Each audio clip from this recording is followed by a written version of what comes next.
Hey guys, I finally made it home, man. It's always an interesting trip when I'm out watching games, but I want to just kind of cap it up or wrap it up, put a cap on it and lock it in and wrap it up and talk about it, what I saw. Because when I'm out with people watching the game, I got to deal with the people that are talking to me about the game and about football games. I'm like, can I just watch the game?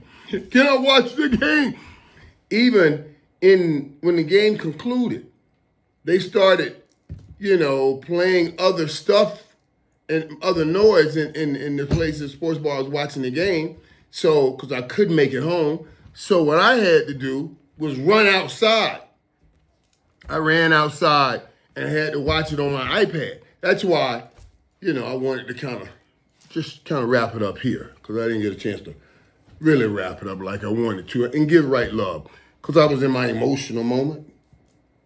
And it was, for me, all about Caitlin Clark and everything because, I was pulling for that.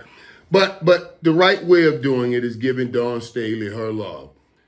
South Carolina goes undefeated and win a national championship. And I was just going over a lot of the things, man, and going over her career. And I'm telling you, man, this here again, and I said this about Deion, I think Deion Sanders, when it's all said and done, Deion will have one of the greatest sports stories in the history of sports.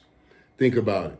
The way he played baseball and football, the type of athlete he was in high school, college, and certainly the things he did in the pros, playing wide receiver and defensive back, all kinds of special teams, and now coaching and doing what he's doing at Colorado, that quick turnaround, a lot of attention, and he's going to be much better this year. Also, I look at Dawn Staley like that. If you look at her career, oh my God, this girl's like a 6-time WNBA All-Star. She's a first-round pick. Not, first-round pick in the WNBA. She was a player of the year, 2-time ACC player of the year, all kinds of, it's an incredible, just number of records that she owned and number of accomplishments that she's accomplished. To do this right, you got to give her love. Man, Dawn Staley, like I said about Deion, when it's all said and done, this may be one of the greatest women athlete stories in the history of women athletes because she played at such a high level and now coaching and already has her 3rd national championship. Dawn Staley, I must tip my hat to thee. You know what I mean? And I got much real love for it because I'm going to tell you, at the end of that game, you saw, right? She started walking, and this is why I couldn't take it being around people, because when she started walking towards that court, you saw her started to get emotional. She was getting emotional, and she was fighting it back. She was fighting it back, and she didn't want to show it, and then she just kind of lost it and started crying and victory and everything. And it's something interesting, too, that I thought I saw then, too. And I just want to share that with you. Because, I like to try to read people, and they pan the camera to Caitlin Clark. And I thought she, too, she was emotional. And I was trying to grasp her emotion. I'm sure she was disappointed about the loss, and everybody understands that. But also, I think she had to be proud as hell about how her troops have fought. Dude, UConn and South Carolina was head over heels bigger than them girls. And they fought. Carmelo Cardoso that won the most valuable player, number 10. The girl looked like she was 7 feet 5 inches tall. And I'm talking about the ball coming off the rim. She wasn't even jumping. She was just grabbing it. And that's why I got much love for Martin from Iowa and all them. And they were trying to box them out and get them out. They just couldn't do it. But they fought so hard. And even towards the end of the game, they made a run. I'm telling you, man, when I looked around, And why it's so hard to watch it in a bar. Because to be honest with you, they all over us. Nigga, you tough. You was the toughest guy in the world. You went across the middle. You caught them slant routes. You were fearless. You were fearless. And I'm sitting over here. I'm watching down the hill. Like, yeah. I'm trying to. Cause I'm getting emotional. I'm getting emotional because I'm seeing the turn. Something. I'm telling y'all something. We all gonna say this. We saw the turn. You saw the turn. Those that saw Magic and Bird turn that NBA thing into what it is. You're gonna watch. You're gonna be able to say to your people, to your grandkids, I was there when Caitlin Clark came into the WNBA and that thing turned. Now remember, Caitlin Clark, Angel Reese, all those girls that got everybody excited this year is going to be going into the WNBA. What timing? In about a year and a half, the WNBA will be redoing their TV contract. Now, I know the NBA and everybody's kind of been carrying the WNBA, if you could say it that way without taking any hard blunts from anybody. Michael, what do you mean carrying? I mean, they've been funding it, giving them money, funding it. But with Caitlin Clark and everybody coming into the WNBA, that may be no longer. When they see these numbers right here, I hope the WNBA is smart enough to say, wait a minute, we want our money, honey, because Caitlin Clark is now here, and she is your Tiger Woods. She will bring people. Stop playing around. Why you think Ice Cube offered that $5 million? Huh? Why you think he offered that $5 million? Because she will bring people. She's certainly gonna bring me. I'm watching. I'm watching, buddy. I'm just letting y'all know I'm gonna be tuned in and ready to see her play at the WNBA. Whew. That really was a great women college tournament.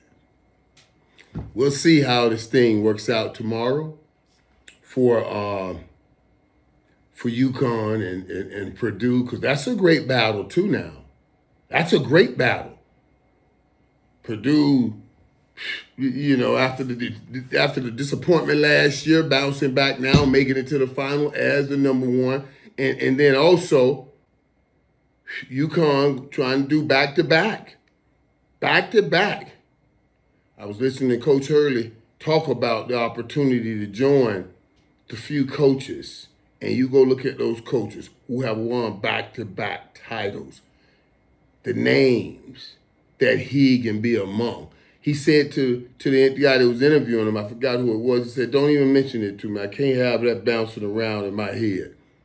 I could imagine what it must have meant to him, because I kind of think about what it meant.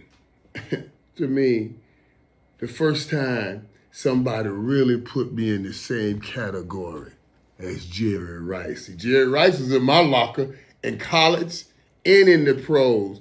And then when they finally said, Michael, it's you and Jerry Rice are the best receivers.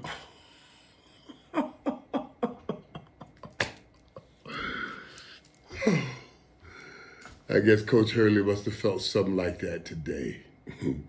Let me tell you this too, just incidentally, a quick story.